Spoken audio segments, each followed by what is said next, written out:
When we vote for a president, we're not marrying them. We're not even making out with them. We're not dating them. They're not perfect. Everybody's got issues, including presidential candidates. Here's the thing.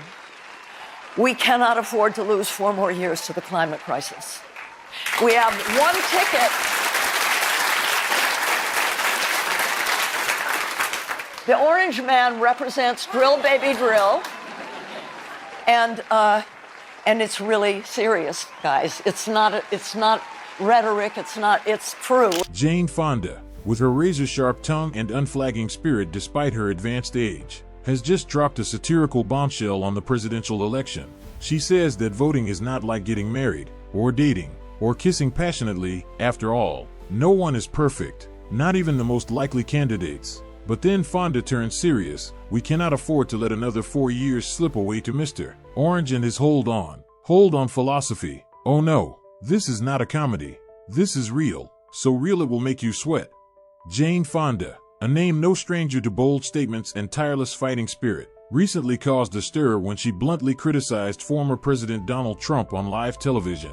With her sharpness and confident demeanor, she attracted attention not only for her strong political views but also for the way she embraced life at a time when many people were afraid. From Hollywood to social movements, Fonda's journey is proof that age has not diminished her passion and voice. We have one ticket.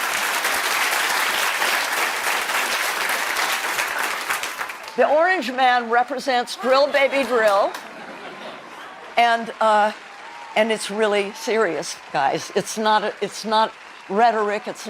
Jane Fonda didn't call Donald Trump the orange man by accident. It was a direct jab at both his appearance and the nature of his policies. The orange, which everyone knows comes from his overtanning habits, became a symbol of the pretentiousness and flamboyance that Fonda wanted to attribute to Trump. But don't let the humor fool you. She quickly turned the joke into a warning. Drill, baby. Drill is not a catchy slogan, but a declaration of war on the planet. Trump, in Fonda's eyes, is the embodiment of shallowness, a man who wears a flashy exterior but is short-term in his thinking, willing to drill for the last drop of oil and leave the earth in its wake. The sharpness here lies in the way Fonda turns Trump into a character both laughable and terrifying. He is not just a clown with strange orange skin, but a clown in power, holding a drill ready to puncture the future of humanity. Her logic is clear. If Trump represents drill, then he is not only a threat to the climate but also a symbol of stubborn ignorance, someone who does not care to see beyond the immediate benefit. The satire here is not just a mockery of appearance, but also an accusation. Trump is an orange man not because of his skin color, but because of his monochromatic, depthless thinking, chasing oil like a moth to a flame. Imagine, while the world struggles with rising temperatures and melting ice, Trump stands there, his face glowing orange, shouting about oil drilling as if it were a panacea. Fonda didn't have to say he's stupid outright. She let the nickname and slogan paint the picture, a president who made himself the laughingstock of history, but at the expense of humanity. It was satire at its finest. It made you laugh, and it made you shudder. Talk to me. He promised he'd do something for an organization in Georgia that I started because he wanted to build a Trump hotel in Atlanta. And I said, well, if you come there, would you help me with this organization that helps teenagers? And he promised he would. And? Nothing. She tells the story in a lighthearted, joke-like tone, but behind it is a sharp, ironic stab at the trust anyone has ever placed in Donald Trump. Trump, posing as a flashy businessman who owns the Plaza Hotel, walks into the meeting with a sweet promise to support Fonda's youth organization in exchange for the chance to build a tower bearing his name in Atlanta. And then what? Nothing. Those two little words are not only the result of the promise but also the perfect summary of Trump's credibility, around zero, as shiny as the fake gold paint on his branded buildings. The irony lies in the contrast between the image Trump has built for himself, a successful billionaire who does what he says he does, and the harsh reality that Fonda exposes. He is just a talker, spreading promises like candy to entice people, then disappearing when it's time to act. Fonda's logic is tight. If Trump can't keep his word on something as small as supporting a charity in which he has personal interests, how can he be trusted to lead an entire country? She doesn't have to scream Trump is a liar. The way she tells the story, with a gentle disappointment that turns to subtle irony, is enough to paint a portrait of a Trump who is empty, big promises, No follow-through. Imagine Trump in an expensive suit, standing before Fonda with a smug smile, making all sorts of promises only to turn away, hands still in pockets, eyes still on the next shiny hotel project. Fonda turns him into a modern-day peddler. His words are flowery, but his pockets are empty. The satire here is not just a mockery of broken promises but also a warning. If Trump treats personal commitments like a joke, his big political promises will be just a passing wind. An orange man not only drills for oil indiscriminately but also drills the trust of anyone foolish enough to believe in him. But You know, what? I think she did well. Fair. That's very fair. But what about the pets that are being eaten in Springfield, Ohio? Oh. Well, what's she going to do I about understand that totally. It's why Trump hired Bobby Kennedy. He eats dead wild animals. Oh, that's right. Maybe it's him. Yes, of course. Maybe RFK has been eating the pets in the neighborhood. Going around to a lot of those wonderful states like Iowa and eating people's animals and blaming it on immigrants. What's more, her masterful satire turns a ridiculous rumor that Trump has promoted, that immigrants in Springfield, Ohio, eat pets, into a salvo against himself and his allies. When the host brings up the absurdity, Fonda doesn't miss the opportunity. She brings in Robert F. Kennedy Jr., who shockingly confessed to eating dead wildlife, and suggests that he is the pet-eating culprit, blaming immigrants for the cover-up. The way she exaggerates the story, imagining RFK Jr. sneaking around Iowa, munching on people's pets, is a masterstroke of satire, both hilarious and revealing the absurdity of Trump's propaganda tactics. The logic here is razor-sharp. If Trump and his cohorts are willing to spread such crazy rumors to stoke fear, Fonda takes it to new heights of absurdity to make fun of it. She not only mocks the rumors but also targets Trump's hypocrisy and dirty strategy, blaming the weak, immigrants, while allying with oddballs like RFK Jr. The satire here reaches its peak when Fonda turns an already absurd story into a ridiculously funny scenario, thereby exposing Trump's cheap headline nature. He is not only the orange man drilling for oil but also the mastermind behind the cheap conspiracies, worthy of being ridiculed on television. Picture this: Trump stands at the podium, seriously accusing immigrants of eating cats and dogs, while Fonda is on the other side, smirking, painting a picture of RFK Jr., covered in pet meat, holding a wild turkey leg, his eyes darting around trying to find a way to blame. That is how Fonda turns Trump's false seriousness into farce, a farce in which he does not realize he is the main character. She didn't have to prove the rumor wrong. She just had to make it so ridiculous that everyone could see how Trump was embarrassing himself by spreading such nonsense. Because you, or President Nixon, actually had you arrested, right? For nothing. Arrested? He broke in. Well, he didn't, but broke into my house, broke into my bank accounts, taped my phone, opened my mail. He was really something. But Trump is much more dangerous. Do you think so? Interesting. Yeah. She also recounts Nixon's persecution of her, from breaking into homes, tapping phones, and opening mail, in a lighthearted, youthful adventure story, only to drop a sarcastic bombshell on Trump. But Trump is much more dangerous. The way she juxtaposes Trump with Nixon, a president who has been crucified by history for his abuse of power, is a profound irony.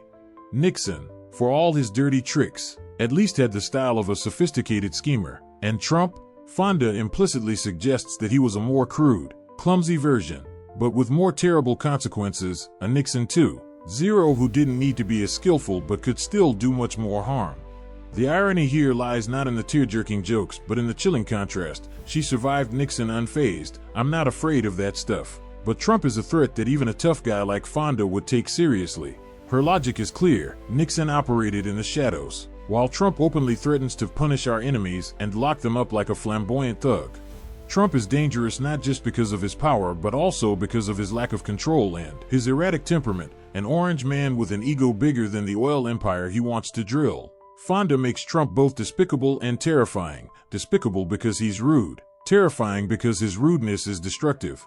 Imagine Trump as a self-appointed dictator, standing on a podium shouting threats, while Nixon silently shakes his head from hell. I'm a better professional than that.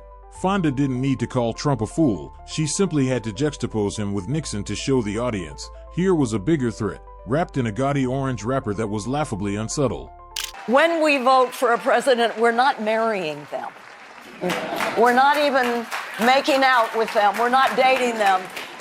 They're not perfect. Everybody's got issues, including presidential candidates. Here's the thing. We cannot afford to lose 4 more years to the climate crisis. We have one ticket. The orange man represents drill, baby, drill. Fonda opens with a series of humorous images: no marriage, no kissing, no dating, as if mocking the Trump fanatics who see him as their Prince Charming. It's a gentle but sharp jab at the Trump crowd's blind loyalty, as if they were in a romantic relationship with the orange man. She downplays Trump's significance to the max. He's not a romantic partner, but just a ballot option, a terrible one, as she quickly points out with drill, baby, drill. The shift from joking to serious is the punchline. Trump may not be perfect, but the problem isn't his flaws. It's the disaster he's brought. Fonda's logic is tight and ruthless. If an election isn't a promise of eternity, why choose someone who only knows how to destroy the future? She uses reverse hyperbole, comparing elections to love, to highlight the absurdity of supporting Trump. Who would date a guy who would burn the planet to drill for more oil? The irony here is both a mockery of the Trump-obsessed crowd and a slap in the face to him, a president who doesn't deserve to be loved, only to be eliminated. Trump, in Fonda's eyes, is not a romantic hero but a terrible boyfriend, making false promises, acting destructively, and ultimately leaving you with a mountain of environmental debt. Trump walks onto the stage with a smug grin, thinking he's America's dream guy, while Fonda stands there, shaking her head, saying, "No, dude, this isn't a date, and you're not getting a second invitation." She turns Trump's admiration into a joke, and then uses that joke to emphasize, choosing him isn't a love affair. It's a fatal mistake. You know, when I was in my 30s and I was driving across country, a friend of mine in New York said, I'm looking out my window and I see 5,000 women marching and protesting in the streets for abortion rights. And I wrote in my journal, why is this a movement? Why are they protesting? It's such a waste of time. Jane Fonda, the woman who had Hollywood and the Nixon administration on their toes, once called the feminist movement a waste of time. What a comedy-worthy admission. Imagine this: while 5,000 women were marching in the streets for abortion rights, Fonda sat in her car, shaking her head and writing in her diary, wondering why they weren't worried about bigger things like the Vietnam War. Her naivety was both endearing and ironic, since she, someone who wasn't afraid to stir the pot, was blind to the war right under her nose, the war for her gender.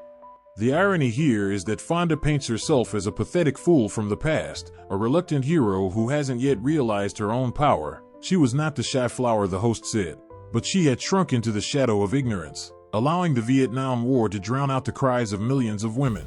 The way she told it, with a touch of self-mockery, was a sarcastic jab at herself. I, Jane Fonda, thought it was pointless to fight for women when I was living a life that was anything but equal. It was an admission that was both humorous and bitter, making her a figure both laughable and respectable, slow-witted, but at least enlightened.